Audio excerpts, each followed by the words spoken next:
Imaginez-vous, vous êtes juif. Et on est en 1942. Si vous ne savez pas ce qui se passait, c'était la Deuxième Guerre mondiale. Le fascisme, les nazis étaient à son plus haut. Vous êtes juif. Et vous vous cachez depuis maintenant quelques années, quelque part en Allemagne. Et puis, vous avez la responsabilité, la tâche d'aller à Berlin. Déjà en partant, c'est assez inconfortable.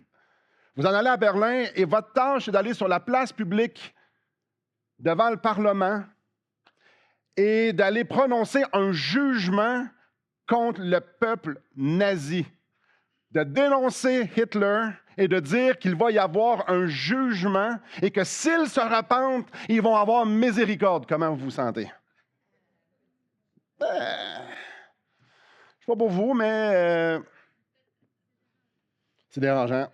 En effet, juste l'idée, tu fais, c'est-tu déjà arrivé, ça, sinon? C'est une histoire vécue, tu nous dis là? Non. L'histoire que j'ai envie de vous raconter n'est pas pareille. Elle est pire. Ce dont quoi Jonas s'est fait demander est pire que ce qu'on vient de s'imaginer. Selon les historiens, Nénive dans le temps de Juda, était vraiment pire que Berlin 1942. Le roi était au minimum tout aussi sadique, mais ce que les historiens nous disent, c'est non, il était vraiment plus sadique. C'est dur à penser, hein? Il était d'une cruauté dure à imaginer. J'ai lu plein de choses, je vais vous en nommer quelques-unes. Et là, il y avait une arrogance, il y avait un orgueil qui était surmesuré. Mais la grosse différence avec les nazis, c'est que le roi était comme ça, mais le peuple était aussi comme ça. Ce n'étaient pas tous les Allemands qui étaient aussi intenses que Hitler. Quand je parle qu'ils étaient sadiques, quand ils attaquaient leurs ennemis, ce qui est à dire tout le monde,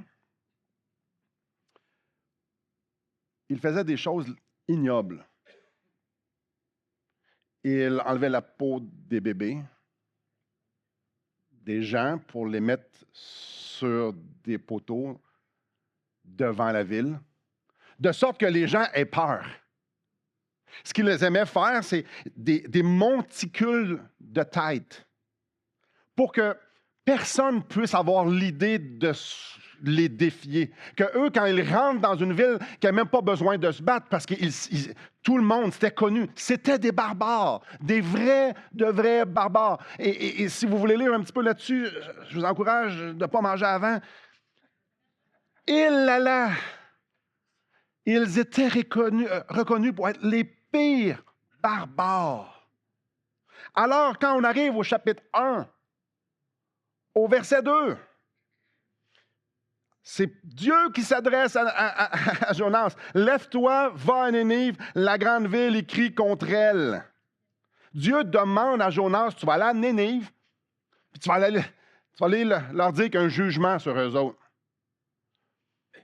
Mais ça inclut quelque chose. C'est quand tu avertis quelqu'un qui va avoir un jugement, ça inclut aussi qu'il y a une deuxième option qui n'est pas si claire, mais on va le voir vers la fin du livre que c'est vraiment clair. Alors, Jonas, lui, comprend que Dieu veut faire du bien aux gens de Nénive. Et là, nous, on peut même faire, c'est tout à fait normal si ce matin vous faites, je suis inconfortable avec tout cela, moi. Les gens les plus barbares de l'époque, et selon nos standards, il sera encore pas mal aujourd'hui. Dieu, tu veux leur faire du bien? Tu veux? Là, on n'est plus à dire, ah, mais c'est des païens, ils sont impurs, tout ça. Non, non, non, là, c'est les pires des pires. Jonas doit aller à Nénive pour leur prêcher ce Dieu extraordinaire qui veut leur faire une grâce. Jonas fait, non, non, non. Jonas ne veut pas y aller. Jonas n'est pas capable d'accepter que Dieu peut être un Dieu comme ça. Que Dieu puisse vouloir faire miséricorde, faire grâce à du monde aussi dépravé que les gens de Nénive. Il y a mieux mourir que de les voir se repentir. Alors, c'est pour ça qu'à la place d'aller à Nénive, lui, il prend un bateau et il s'en va à Tarsis. Il a endurci son cœur. Il n'y a pas question que les gens de Nénive entendent la grâce de Dieu. Ouh, non, non, non. Puis quand Dieu veut t'avoir à Nénive, tu finis à Nénive. Parce qu'à tous les bateaux qui vont t'emmener à Tarsis, tu vas toujours avoir un grand poisson qui va te ramener à Nénive. Alors, Jonas est totalement désobéissant, endurci le cœur. Il se repent. En fait, Dieu fait miséricorde à Jonas. La même miséricorde que Jonas ne veut pas que les gens de Nénive ont, ben, c'est lui qui devient récipiendaire de tout cela.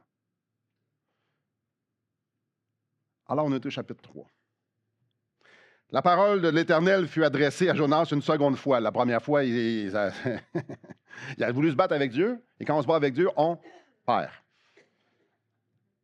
Lève-toi, va à Nénive la grande, et proclame-y la publication que je t'ordonne. Et Jonas se leva et alla à Nénive selon la parole de l'Éternel. Or, Nénive était une grande ville de 3 jours de marche. Alors, on fait comme, ah, ben là, il est content d'y aller. Là, il s'est repenti dans le gros poisson. Il se fait recracher sur les berges, on ne sait pas trop où, probablement pas loin de Nénive. Puis là, il fait, OK, là, Seigneur, là, j'y vais. C'est correct, j'ai compris. Ouais, non, pas pantoute. Dieu veut encore faire miséricorde aux gens de Nénive. Mais il y a un gars désobéissant. Ça, c'est vraiment spécial. Dieu envoie un gars désobéissant faire... Écoute, c'est un des plus grands miracles de la Bible, c'est ce qui se passe au chapitre 3. Et ça va se faire... L'outil va être un gars désobéissant. Pire que ça. Un gars qui n'aime vraiment pas les gens de Nénive. Jonas n'a aucun amour pour les gens de Nénive. En fait, Jonas espère que sa mission ne fonctionne pas. Là, non, je où? Dieu t'envoie quelque part, puis Jonas lui fait comme, mais j'espère que ça ne fonctionnera pas. Parce que c'est super important à comprendre dans le contexte, le chapitre 4, le verset 1, c'est qu'on connaît l'histoire. Ils vont se repentir et cela des plus forts à Jonas, il fut irrité. Imaginez, tu prêches, la ville se convertit, il n'est pas content. Alors, on ne peut pas penser que Jonas rentre dans la ville de Nénive. Ah, je suis content de venir vous voir, le Seigneur vous aime. Pas pantoute. S'ils se convertissent et il n'est pas content, quand ils rentrent pour leur dire le message,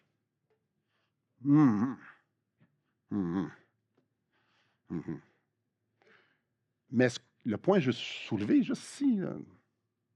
Mais Dieu, c'est lui qui envoie.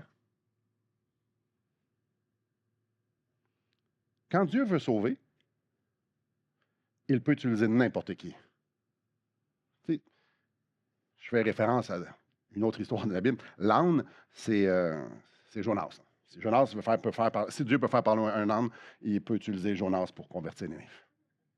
Alors, on commence, tranquillement pas vite, au verset 4. Jonas fit d'abord dans la ville une journée de marche. Il criait et disait, « Encore 40 jours et Nénive est détruite. » Nous, on lit ça de même, on fait, ben oui, mais non. La traduction enlève un peu le dramatique, un peu l'intensité ici. C'est correct, mais il y a des subtilités. Il y a 2 subtilités qu'il ne faut pas manquer. Donc, on lit qu'il criait et disait. Cette expression-là évoque une émotion de donner ce qu'il avait sur son cœur. Bref, de vider son sac. Donc, de dire les choses sans détour.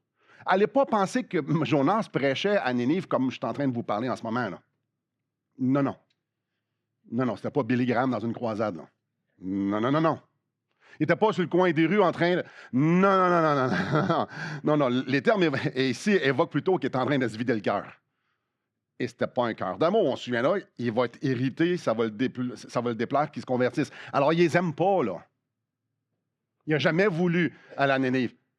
Il était prêt à mourir à la place d'aller à Nénive. Il était prêt à mourir plutôt que de leur prêcher ce qu'il est en train de leur dire là. Il ne veut pas que les gens de Nénive se convertissent. Il ne peut pas comprendre que la grâce de Dieu puisse être sur eux. Il ne veut surtout pas retourner chez eux et dire, ouais, ils se sont convertis finalement. Quoi, tu es allé à Nénive? Non, il n'y a aucune question. Alors, quand il est en train de leur prêcher, là, il est juste là pour obéir à Dieu. Il est juste là pour ouvrir la bouche et faire, ah... Alors, dans son message, il ne faut pas juste lire qu'il criait, il disait, il ne criait pas comme un héros crie sur le coin d'une rue. Non, il criait pour se vider le cœur, là. Alors, c'était teinté de dureté, de sévérité, d'autorité. On doit voir, je ne sais pas si quand vous lisez dans votre Bible, mais C'est pas que l'Écriture est en rouge, mais on devrait voir le feu dans les yeux de Jonas ici. Là. Son message n'était pas plus joyeux que son cœur. Encore 40 jours et Nénive est détruite. En passant, dans ce temps-là, Israël n'était pas top, là. C'était un petit peuple à comparer d'eux autres. Là, lui, il s'en va sur la place publique, puis il est en train de les engueuler. Puis ce qu'il leur dit, c'est, ça c'est l'attitude, et ce qu'il leur dit, c'est 40 jours, puis la ville est détruite. Comme je disais, la deuxième subtilité, le mot détruire veut dire deux choses. Le premier sens de verbe détruire, ben, on le connaît. Il n'y a plus rien. Il n'y a plus rien. Mais ça veut aussi dire qu'il y a un changement d'état. Donc, la ville va devenir quelque chose d'autre. Alors, ce que les gens de Nénive entendent au travers, je vais dire ça entre guillemets, la rage que Jonas est en train de leur vomir, c'est que le Dieu des Hébreux va les juger. À cause de leur péché, le Dieu des Hébreux va les juger. Et il va y avoir une destruction à cause qu'ils pêchent. Mais ils entendent aussi que ce même Dieu-là leur offre un privilège, leur offre une grâce, que le Dieu des Hébreux peut faire une transformation. Donc, dans le message de Jonas, il y a tes péchés vont t'apporter à la destruction et Dieu est là, tourne-toi vers lui. C'est ça le message. Et encore là, pas avec nécessairement des belles illustrations puis plein rempli d'amour. Non. Et là, si on ne connaît pas la fin de l'histoire, imaginez-vous le petit Hébreu devant les barbares en train de leur dire ça. Mon Dieu va vous juger parce que vous êtes une gang de barbares. Mais il veut aussi vous faire du bien. Tournez-vous vers lui. Si on ne connaît pas la fin de l'histoire, on dit, mais le gars, il finit comment? Jonas devrait finir comment? Si c'est selon les règles de l'art, si c'est selon les règles de l'humanité, selon ce qu'on connaît de l'être humain. Il est en train de regarder des barbares dans les yeux avec un ton hyper sévère, leur dire la pire condamnation, puis une affaire aussi loufoque que Dieu veut leur faire du bien. Moi, j'aurais l'impression qu'il l'aurait pris, puis il l'aurait tué. Je prends un juif qui s'en va à Berlin, dans notre tête, on a tous pensé, il est mort. C'est sûr. Vendredi, je m'en vais voir quelqu'un qui s'en va en Corée du Nord, comme missionnaire. Et clairement, il dit, je m'en vais mourir. Il le sait. Un juif à Berlin, il s'en va mourir. Jonas, ici, il devrait mourir. Non. C'est là qu'on devrait tout faire. Hein? Quand on lit le verset 5, on devrait faire hein? Les gens de Nénive crurent à Dieu, ils publièrent un jeûne et se revêtirent d'un sac depuis le plus grand jusqu'au plus petit. Hein? Ils ont très bien compris le message de Jonas. Ils l'ont vraiment pris au sérieux. Eux, des barbares, eux qui imposent le respect, c'est eux qui intimident, eux qui tuent, eux qui... Attends un peu, là, ils ont changé complètement de posture, là. La première chose qui me saute aux yeux, puis j'espère qu'elle vous saute aux yeux, c'est que c'est Jonas qui est en train de crier et c'est Dieu qui croit. Ils crurent à Dieu. Ça m'interpelle beaucoup. Ils n'ont pas entendu le message de Jonas comme un message bien articulé, un grand orateur, un théologien hors pair qui peut articuler les grandes vérités du royaume de Dieu avec une justesse incroyable. Non, pas en tout. Il n'y avait pas un bel exercice oratoire ici. Non, pas du tout. La Bible nous dit que les gens ont entendu le message de Dieu. Ils ont cru Dieu. Ils n'ont pas cru le message de Jonas. Ils ont cru Dieu. Alors, quand Jonas a pointé à Dieu, les gens ont regardé où ce qu'il pointait. Ça, c'est beau. Il leur a pointé vers un Dieu créateur, un Dieu suprême, le Dieu de tous les dieux, le roi de tous les rois, celui qui règne dans l'univers, le seul et unique Dieu, et que ce Dieu-là jugeait le péché. Les gens de Nénive ont fait « On voit, on voit ». Et lorsque Jonas les a pointés vers eux, ils ont eu peur. Quand on dit « Devant ce Dieu-là, vous êtes des pécheurs, vous transgressez ses lois ». Ils ont eu peur. À la lumière de qui est Dieu, ils se sont vus. Ils ont eu peur. Alors, on voit qu'ils ont commencé à jeûner. Hey, on est loin des guerriers, les barbares, là. Donc, ils sont humiliés. C'est un signe d'humiliation. Ils reconnaissent leur petitesse, leur petitesse morale, leur petitesse devant Dieu. Un jeûne. Il y a un Dieu de l'univers et on se sent... Il y a un poids sur nous. Et ça nous parle qu'ils se revêtirent d'un sac. Dans cette culture-là, en Orient, Moyen-Orient, à cette époque-là, je reconnaissais mes péchés. Là. Je reconnaissais que je ne vaux rien. C'est une ferme volonté de vouloir changer sa vie. Je reconnais mes péchés. Mais ici, ils ont cru Dieu. Donc, c'est en face de Dieu. Alors, on prend une pause ici parce que nous, on est peut-être habitués d'entendre ce genre de langage-là, mais non, il y a une ville entière qui est en train de reconnaître qu'ils sont pécheurs. C'est la terreur de l'époque. Et là, la ville entière, ils sont en train de reconnaître qu'ils sont pécheurs devant la face de Dieu et ils se tournent vers Dieu, des plus grands jusqu'aux plus petits. Un des plus grands miracles de la Bible. Mais c'est pas fini. Verset 6. La chose parvint au roi de Nénive, mais lui, il va mettre un point sur la table, c'est assez, là. On l'a vu tout au fil de l'histoire, quand il y a eu des grands réveils, tout ça, souvent la royauté va tuer tout le monde. En fait, c'est ça qu'on s'attend, mais on connaît l'histoire, on sait que c'est pas ça. Mais c'est normal de s'attendre à ça.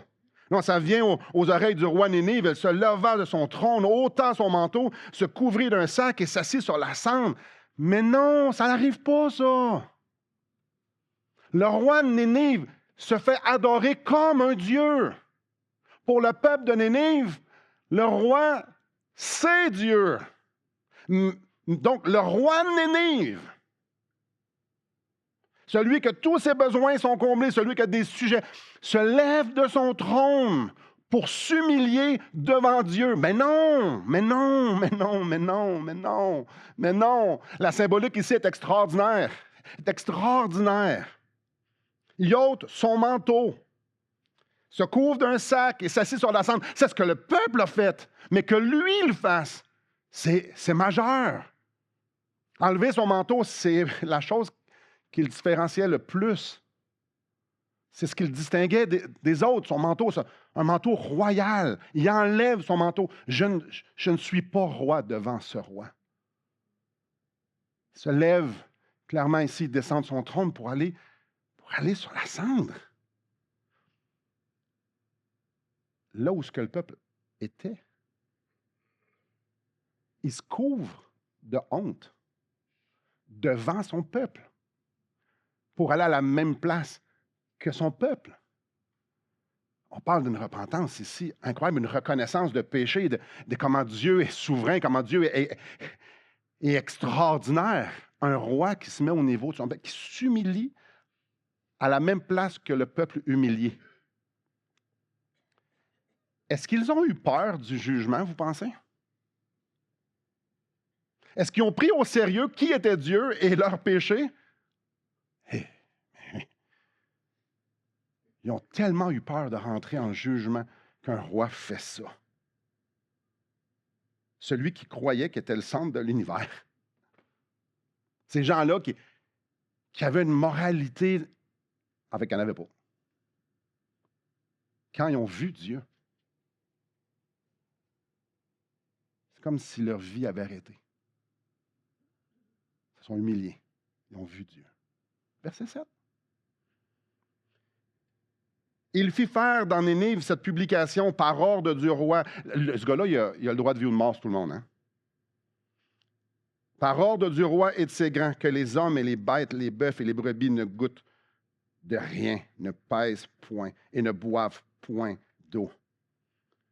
Et es-tu en train de s'assurer que tout le monde réalise à quel point ils sont pécheurs et à quel point on devrait avoir la crainte de ce Dieu-là qui peut faire venir un jugement puis anéantir cette ville-là? Le roi veut être certain qu'il n'y a personne dans la ville qui va faire en sorte que le jugement de Dieu va être accompli, mais plutôt il va être certain aussi qu'il puisse être dans les bonnes grâces de ce Dieu-là. Alors, il s'assure que tout le monde se mette en règle devant ce Dieu-là. Et un jeûne comme ça démontre une volonté profonde. Quand un peuple au grand complet se jeûne devant Dieu, surtout eux, il n'y a aucun équivoque. Ils savent qu'ils sont devant ce Dieu-là et ils savent ce que ce Dieu-là est capable de faire.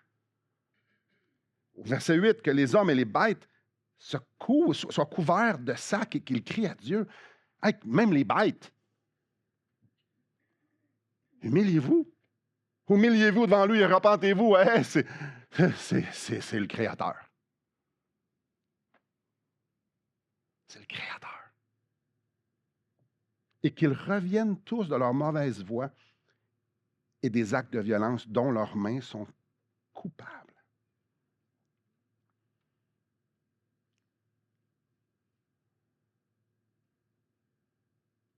Jonas leur avait dit de se repentir. Donc, ce que vous étiez en train de faire, faites un 180. Et non seulement tu arrêtes de le faire, tu adores celui qui te dit qu'il t'arrêtait de le faire. Donc, les gens de Nénive n'ont pas juste dit à Dieu, « Hey, on est désolé, là. Je te demande pardon, Seigneur, on a péché contre toi. » Non. Changement d'attitude. On va arrêter de faire ce qu'on est en train de faire et on va faire un 180, on va faire quelque chose de tout à fait nouveau, dont leurs mains sont coupables. Chaque personne individuellement, pas nos mains, chacun leurs mains. Nous sommes coupables devant Dieu. Vous êtes individuels coupables devant Dieu. On se tourne, on se retourne, on se détourne, ou sinon ce Dieu-là va nous juger. On doit tout changer, sinon il va nous juger, on va être anéantis. Il y a un Dieu extraordinaire qui veut venir nous faire miséricorde. Nous devons changer nos façons de penser, nous devons changer nos façons de faire. Ce Dieu-là va être sans merci pour nous si on ne le prend pas au sérieux. Mais si on le prend au sérieux, peut-être, qui sait, verset 9, si Dieu ne reviendra pas et ne se repentira pas, et s'il ne renoncera pas à son ardente colère, en sorte que nous ne périssons point. Il n'y a plus zéro orgueil dans ce langage-là. Peut-être que ce Dieu va réellement faire ce qu'il a dit et qu'il va être bon avec nous. Peut-être, on mérite la colère. Mais quelle humilité du roi, des grands de ce peuple-là, quelle humilité du peuple. Ils ne prennent pas pour acquis. Dieu pardonne, on s'arrange avec lui. Non. Quand c'est rendu que tu couvres même tes animaux, en québécois, on va dire qu'il y avait vraiment la chienne. Vraiment, ça veut dire avoir une peur extrême, en traduction.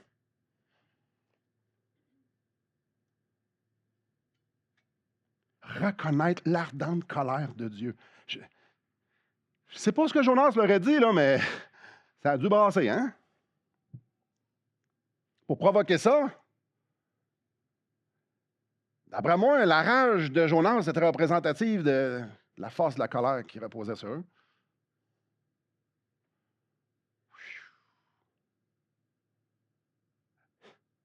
Peut-être. Je dis bien peut-être. Dieu va avoir pitié d'eux. Le message que Dieu voulait que les gens de Nénive aient était super simple. Mais vraiment simple. Je suis sûr qu'on va venir les enfants ici, ils vont le comprendre. Vous êtes pécheurs, la colère demeure sur vous, Dieu veut faire miséricorde. Peut-être le mot miséricorde, il faudrait peut-être expliquer un peu c'est quoi. Hein? Il veut vous faire grâce. Il veut venir vous sauver. Donc, vous êtes perdus, Dieu veut vous sauver. C'était ça le message. Parce que Dieu est amour. Dieu est amour. Et Dieu est bon, et Dieu est bienveillant, et Dieu est miséricordieux. Donc, Dieu veut faire bénéficier sa création, ses créatures, tout ce qu'il est. Mais on le sait, on le voit là, et on le sait depuis le début de l'humanité, on le sait dans nos propres cœurs, on repousse Dieu. Ou on veut juste une partie de Dieu, on veut Dieu de la façon qu'on veut qu'il soit, mais non, on ne veut pas Dieu comme Dieu est. On aime beaucoup mieux faire à notre tête et ne pas soumettre à Dieu, parce que si je me soumets à Dieu, Ben, je ne ferai pas ce que moi je veux, mais on aime bien mieux faire ce que nous, on veut. Alors, on va faire ce que nous, on pense qui est correct. Et les gens de Nénive, c'est un exemple, mais il y en a tellement d'exemples. Ma propre vie est la vôtre. Eux, c'est une déchéance qui était pas mal pire que la mienne, je dois vous le dire. N'en demeure pas moins que le fond du cœur reste le même. Pas que je suis un barbare, mais que je veux faire ce que je veux faire. Puis j'aime pas tant ça me soumettre. Je veux faire ce que je veux. Le cœur humain est comme ça. On a l'humanité devant nous qui nous le démontre. Ah oui, on aime bien l'idée d'un Dieu, mais on n'aime pas Dieu. On veut un Dieu, mais selon nos termes, pas selon les siennes. Ah oui, on veut un sauveur, on veut-tu un seigneur, on veut-tu un roi, on veut-tu un maître qui marche à côté de moi? Ça, c'est une autre histoire. Ce que Dieu nous montre ici et partout ailleurs, c'est que autant que Dieu est amour et qu'il veut être près de nous, autant que nous, au mieux, on veut les deux. Là. Au pire, on ne veut rien savoir de Dieu. Fait que vouloir les deux, c'est rien vouloir savoir de Dieu. Je vous donne un exemple frappant. J'ai une femme extraordinaire qui s'appelle Élise. Imaginez, je me suis marié avec elle en 98. Oh, ça fait 28 ans cette année. Et je l'aime. Je l'aime beaucoup.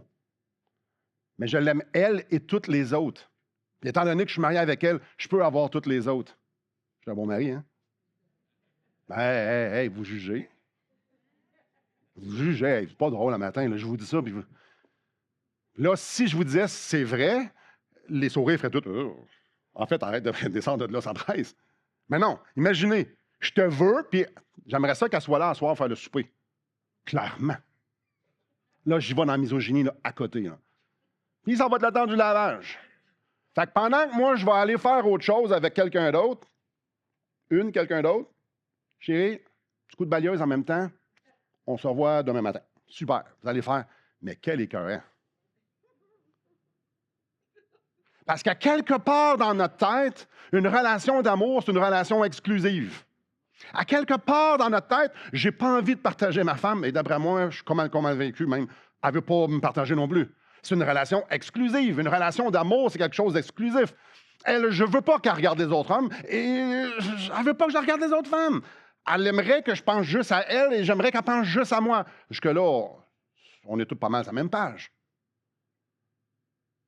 Alors, quand on pense que Dieu est amour, comment on peut arriver à la conclusion que Dieu veut une relation temps partielle avec nous? Mais non, là, ça marche. Ça n'a aucun sens. C'est pour ça qu'on peut aller voir, exemple, dans Ézéchiel 16, qui va nous parler de que le peuple était idolâtre, qu'il allait vers des prostituées, d'autres idoles. Ah, frères et sœurs, chers amis, ici ce matin, le Dieu d'amour est infiniment plus amour que vous pensez, mais de penser qu'on peut avoir une relation avec Dieu puis faire aller voir ailleurs, ça n'a aucun sens. Même dans notre conception, dans notre amour, ça n'a aucun sens. Parce que Dieu, c'est notre cœur. Alors, si moi je veux les deux, c'est parce que je ne veux pas Dieu. Il y a vraiment juste deux catégories. Ceux qui veulent Dieu et ceux qui ne veulent pas Dieu.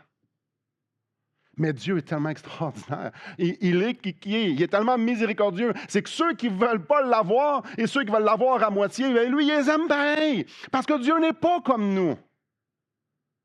Et ça, c'est dur à comprendre. Parce que moi, je n'ai pas envie d'aimer celui avec qui ma femme me trompe.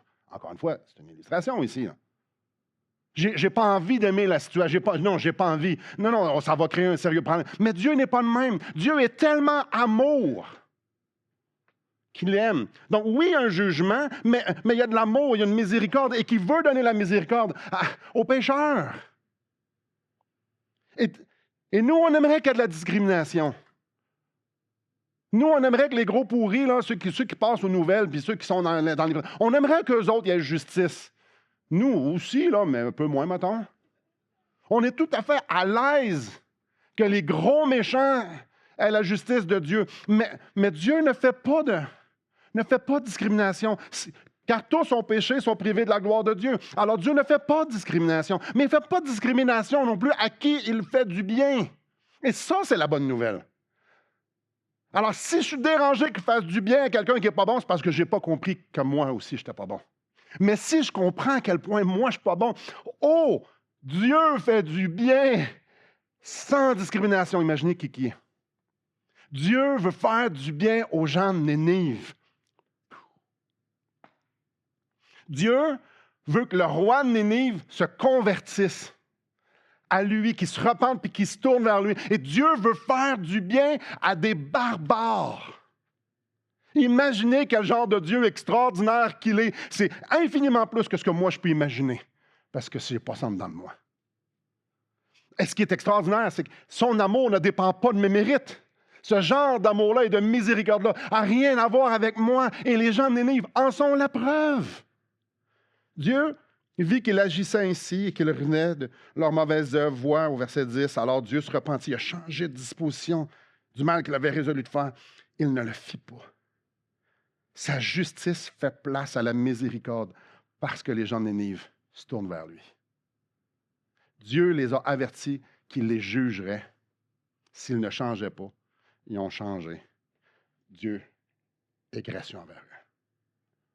Mais j'arrive à un point que j'ai touché tantôt, au verset 5. Les gens de Nénive crurent à Dieu. Wow! Moi, ça me chamboule. Ça me chamboule. Dieu sauve. Dieu sauve.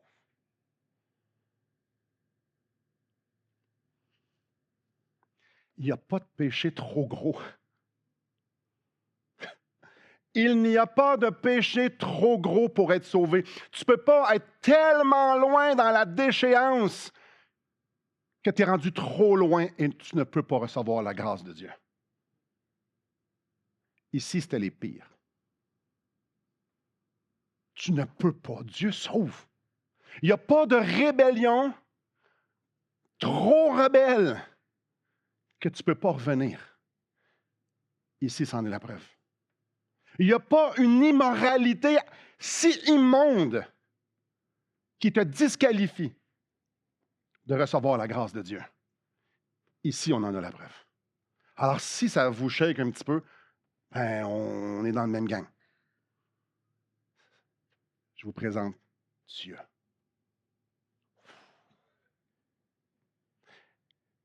Peu importe qui on est, on peut aller à Dieu et être pardonné. Aïe, aïe. Et la Bible est remplie d'histoires qui célèbrent la miséricorde de Dieu. Comme celle de Jonas.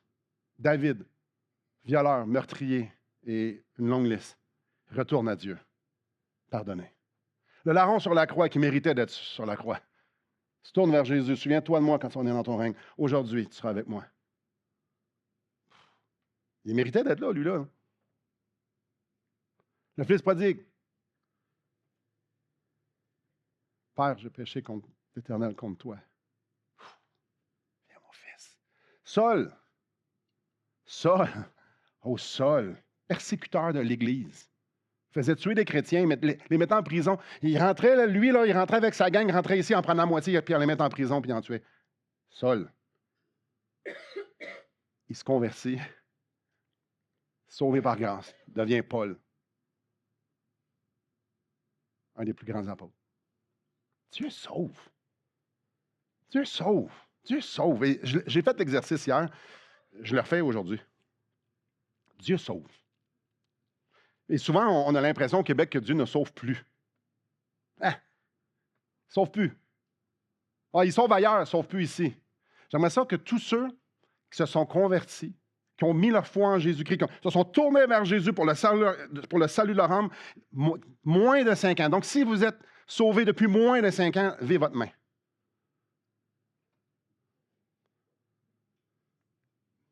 Moins de 5 ans, je compte les mains, il y en a à peu près une vingtaine.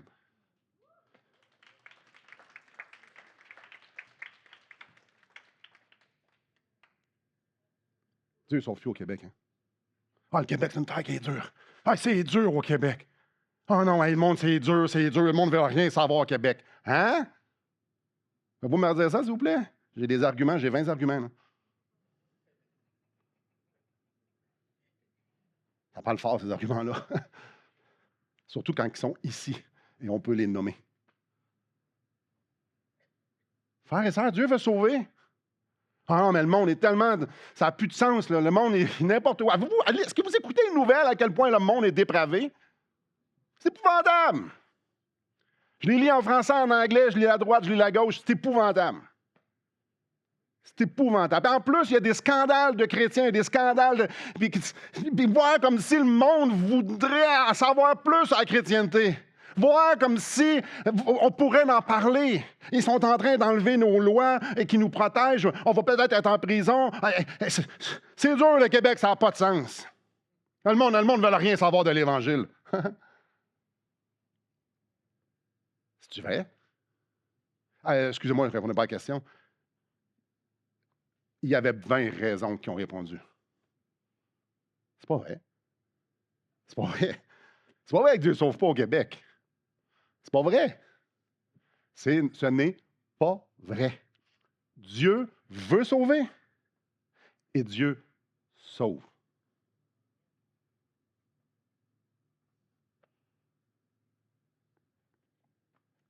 Dieu voulait sauver Nénive. Il les a sauvés. Quand Dieu veut sauver, il sauve. Ma deuxième chose que j'aimerais soulever. Avez-vous remarqué, je l'ai souligné à grand trait, avez-vous remarqué qui Dieu a utilisé pour sauver une ville entière? Jonas. Ah, Jonas. Si vous avez pensé que Jonas c'est un héros,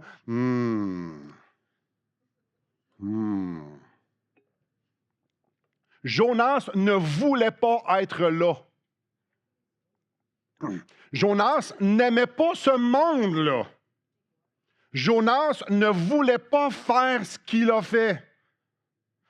Jonas le fait d'une façon, c'est ma perception à moi, hein, d'une façon douteuse. Et ça ne devait pas ressembler sur la montagne de Jésus, mettons. Donc, le gars ne veut pas être là. Ah oui, c'est un prophète de l'Éternel, j'en conviens, mais il ne veut pas être là. Il haït le monde à qui il parle. Il veut pas, mais il veut pas.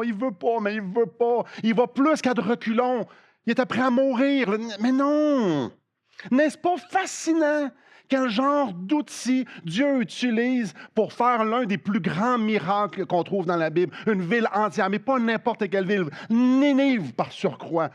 N'est-ce pas fascinant que c'est Jonas qui y va? C'est pas Jérémie, c'est Jonas.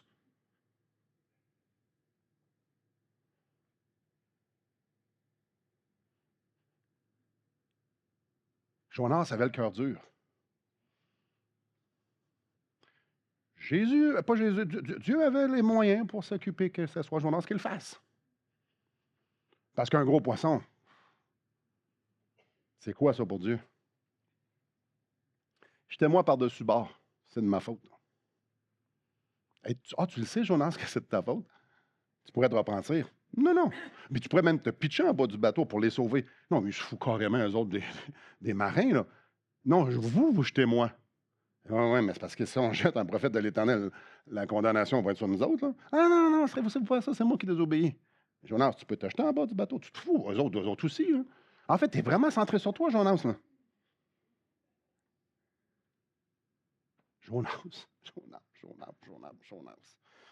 Et là. Dieu utilise Jonas. Alors, si vous croyez que le Québec est dur à évangéliser, j'ai 20 raisons ce matin pour vous dire, Dieu sauve. Dieu sauve. Tellement de personnes qui disent, mais moi je veux, ça marche pas. Ah, ça marche pas. J'ai 20 raisons pour vous dire ce matin que ça fonctionne. Quand Jésus dit, suivez-moi, je vais faire pêcheur d'hommes, c'est parce qu'il y a du poisson. Priez le maître de la moisson est grande, il y a peu d'ouvriers. C'est parce que la moisson n'est pas finie, là. Quand la moisson va être finie, on va être au ciel, c'est fini. Mais donc, il reste encore une récolte. La récolte n'est pas finie, il y a encore du poisson. C'est pour ça qu'on est encore ici, frères et sœurs. Ça veut dire que Dieu sauve encore. Alors, de croire que Dieu ne sauve plus, c'est faux. Croire que nous devons maîtriser les méthodes d'évangélisation pour que le monde se convertisse, c'est faux. Jonas en est pas mal la preuve. D'après moi, là, il n'y a pas beaucoup de programmes qui donnent évangélisation 101 selon Jonas. Donc, de croire que j'ai besoin de ça pour que ça fonctionne, mensonge. Je suis en train de dire que apprendre comment mieux communiquer la parole de Dieu, c'est mauvais. Non, je suis en train de dire ce n'est pas nécessaire. Pensez, oh, mais j'ai pas la parole facile. Avez-vous déjà entendu un chrétien dire, moi, j'ai la parole facile. J'ai pas la parole facile. J'ai même déjà entendu Moïse. Ben, je ne l'ai pas entendu, je l'ai lu. Oh non, Seigneur, pas moi, j'ai pas la parole facile. Ah. J'ai déjà entendu des prédicateurs qui bégayaient. Vous en avez un devant vous. Je bégayais avant. Mais je connais des gens qui sont des prédicateurs, je les connais très bien, et qui bégayent encore. Fait que l'idée qu'il faut avoir la parole facile, que Dieu ne peut pas régler un genre de problème qui pourrait arriver à cause qu'on n'a pas la parole facile, c'est faux. Ah, mais j'ai pas assez de connaissances. Dites-moi la ligne. Vraiment, là, c'est vraiment... S'il y a quelqu'un ici qui dit, moi, là, j'ai pas assez de connaissances pour pouvoir évangéliser, vous viendrez me parler après pour me dire, c'est quoi le niveau de connaissance? Quand est-ce que le niveau de connaissance va être suffisant? Tu sais, là, il y a quelque chose de quantifiable. Si j'ai pas assez de connaissances, ça veut dire qu'à un moment donné, je vais en avoir assez. C'est quoi? C'est quand est-ce ce niveau-là? Dites-moi, là, je le cherche, je ne l'ai jamais trouvé encore. C'est faux. C'est faux. C'est faux. C'est faux, je vais vous dire pourquoi. Quand quelqu'un trouve une pilule miracle pour enlever le mal de tête ou pour enlever quelconque maladie, « Hey, tu devrais essayer ça, ça a été super bon. » Donc, tout d'un coup, le monde ne savent comment. Ils ne savent pas ce qu'il y a dans la pilule, ils ne savent pas comment ça fonctionne, mais ils sont capables de dire, prends cette pilule-là, ça va bien. C'est faux. Écoutez bien ça. C'est la chose que je veux que vous vous souveniez le plus pendant le message de tout ce matin. À la seconde qu'un pécheur se tourne vers Christ pour le salut de son âme, à la seconde qu'un homme, une femme se tourne vers Christ et qu'il dit « Sauve-moi », automatiquement, cette personne-là est appelée à partager l'Évangile. Automatiquement. Parce que l'Évangile vient de le sauver. Alors, automatiquement, il est appelé et automatiquement, il reçoit la puissance pour pouvoir le faire. Alors, chaque personne qui se tourne vers Christ pour le salut de leur âme, automatiquement sont appelés et automatiquement, ils reçoivent la puissance. Mais vous recevrez une puissance, le Saint-Esprit survenant sur vous, et vous serez mes témoins. Alors, comment on est des témoins? Premièrement, c'est quand tu as expérimenté quelque chose. Et la deuxième chose, c'est quand tu reçois la puissance qui s'appelle le Saint-Esprit. Alors, chaque enfant de Dieu sont appelés à partager le salut en Jésus-Christ à la seconde qu'ils se convertissent. Ils sont appelés. Si vous avez l'Esprit Saint, vous êtes des témoins. Ah, mais je ne sais pas quoi dire. Ah, cool. Cool.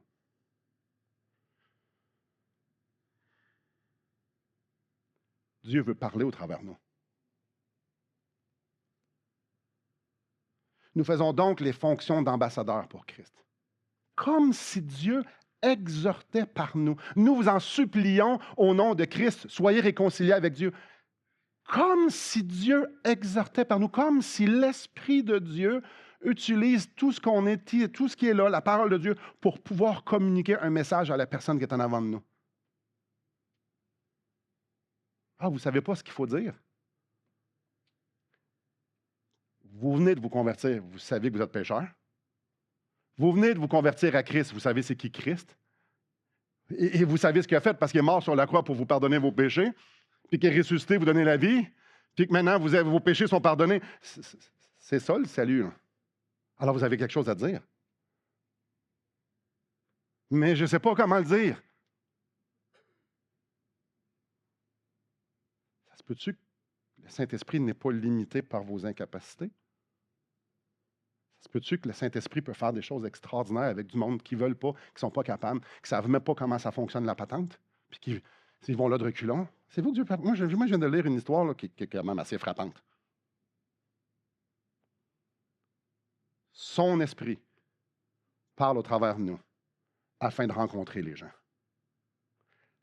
L'Évangile sauve parce que Dieu sauve. Et il veut utiliser votre bouche puis la mienne, ma vie et la vôtre, pour démontrer à quel point Christ est extraordinaire. Parce que l'Évangile sauve. En conclusion, 2 défis pour vous. C'est rare, j'en ai des défis. J'en ai 2. Je n'avais pas mon quota des 5 dernières années. C'est un matin, ça se passe. Je vous donne 2 défis. Le premier, il est malaisant, et le deuxième, encore plus. Le premier, et ça ne se fera pas ce matin, ça va se faire cette semaine. Alors, vous n'êtes pas obligé de l'oublier.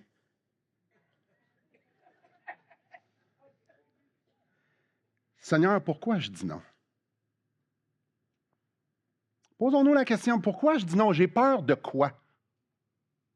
J'ai peur de quoi de parler à mon voisin dans l'autobus? Pourquoi j'ai peur de parler? Pourquoi j'ai peur de parler au travail? Pourquoi j'ai peur de parler à mon voisin?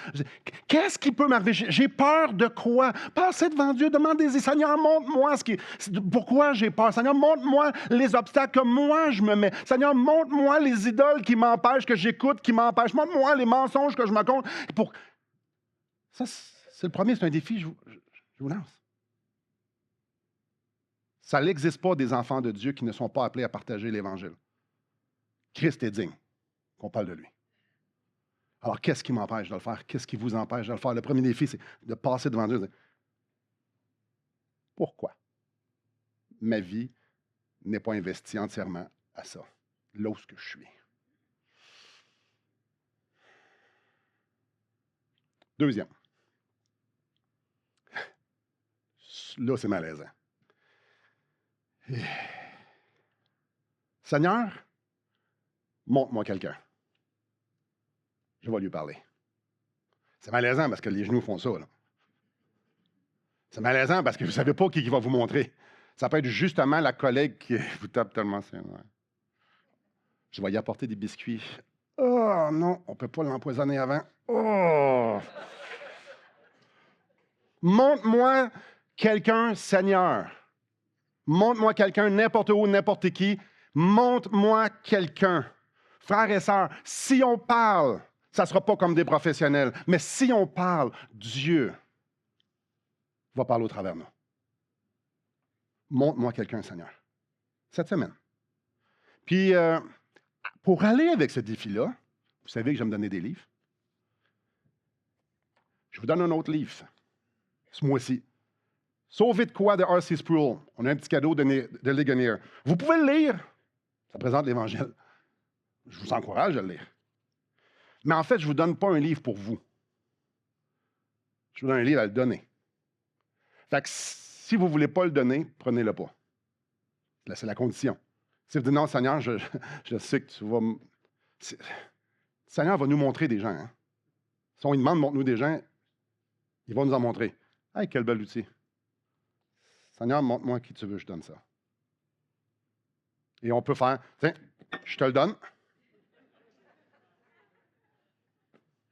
Puis ça peut être aussi enveloppé d'une conversation aussi. Alors, ceux qui en veulent un, prenez-en juste un. Puis la semaine prochaine, il va en avoir d'autres qui en restent. Puis il va en avoir d'autres encore aussi après. Et après. Frères et sœurs, et si Dieu nous utilisait pour sauver, de faire passer des gens des ténèbres à la lumière, de la mort à la vie, et si Dieu nous utilisait pour nous émerveiller, parce que Dieu sauve encore, et si Dieu nous utilisait, vous et moi, pour que les nations puissent voir la suprême valeur de notre Sauveur. Seigneur Dieu, on a vu un texte, une histoire qui me dérange. parce que tu es infiniment plus que ce que je peux même imaginer. Tu es d'une bonté que ma compréhension ne peut pas comprendre. Seigneur, tu es ce Dieu si extraordinaire qui veut sauver les pires des pires. Et non seulement tu veux les sauver, c'est que tu mets tout en branle pour les sauver. Christ est venu mourir pour eux, pour moi, pour nous. Seigneur, tu nous aimes à un tel point que tu meurs pour ceux qui veulent rien savoir de toi. Pour moi, pour eux, pour nous. Et Seigneur, non seulement tu nous sauves, tu es notre souverain maître. Tu veux que nos vies servent à un royaume infiniment plus grand que le nôtre, Seigneur. Tu veux que nos vies servent à rayonner à quel point tu es extraordinaire. Ô Père, je t'en supplie. Viens nous visiter cette semaine. Viens nous rappeler qu'on s'examine sur pourquoi qu'on dit non. Christ, tu es digne. L'Esprit Saint a la puissance. Père, tu nous le demandes. Seigneur, viens travailler dans nos cœurs, viens travailler dans mon cœur pour venir déraciner ce qui n'a pas d'affaire là, que tu viens mettre en lumière les idoles, les mensonges pour que nous puissions, pas juste une Église qui en parle de l'Évangile, mais qui la vit et qui la propage. Alors, Seigneur, viens nous mettre sur nos cœurs un fardeau pour les gens que tu vas nous montrer. Seigneur, j'ai confiance que tu nous mettes une personne à cœur. Une personne de notre entourage, une personne qu'on connaît, une personne qu'on ne connaît pas. Seigneur, viens nous diriger vers ces rendez-vous improbables ou ces rendez-vous probables. Viens nous donner tout ce qui est nécessaire pour que tu puisses être glorifié au travers de cette rencontre-là. Oh, Père, tu es digne que des hommes et des femmes se tournent vers toi pour le salut de leur âme. Et tu es digne que nous, tes enfants, nous soyons utilisés par toi. Alors, ô grand Dieu, viens te glorifier dans ma vie, dans nos vies, dans cette Église. Parce que tu es digne.